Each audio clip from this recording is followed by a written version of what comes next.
நான் ஆட்சிக்கு வந்தேன்னா கடன்லாம் திருப்பி கட்ட மாட்டேன், மஞ்சள் நோட்டீஸ் கொடுத்துருவேன். மஞ்சள் நோட்டீஸ் என்ன தெரியுமா? இன்சால்வன்சி.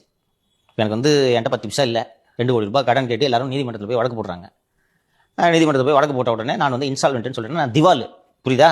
நீதிமன்றத்தில் போய் இன்சால்வெண்ட் அப்படின்னு சொன்னா இவன் திவால், இவன்ட்ட 10 பைசா பேராது அப்படின்னு சொன்னோன்னே இப்போ 2 கோடி ரூபாய் வரணும். என்கிட்ட மொத்த சொத்து 20 லட்சம் இருக்குன்னா நீதிமன்றம் என்ன பண்ணுன்னா, 2 கோடி ரூபாய் வர வேண்டியவங்களுக்கு இந்த 20 லட்சம் இருக்குல்ல, இந்த 20 லட்சத்தை வித்து 2 கோடி ரூபாய் வர வேண்டிய இடத்துல 20 லட்சத்தை கொடுத்து இவனை திவால், இன்சால்வெண்ட்னு அறிவிச்சுறாங்க. ஒன்ஸ் இன்சால்வெண்ட்னு அறிவிச்சா தேர்தலில் போட்டியிடறதுக்குலாம் தடை இருக்கு.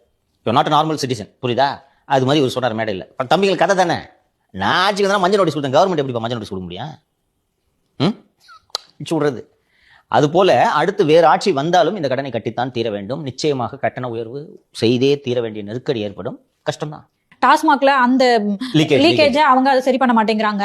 மாநகராட்சி, மதுரை மாநகராட்சியில கவர்மெண்ட்டுக்கு போக வேண்டிய அந்த வரியை தனியார் ஆட்கள் எடுத்துட்டு போயிடுறாங்க.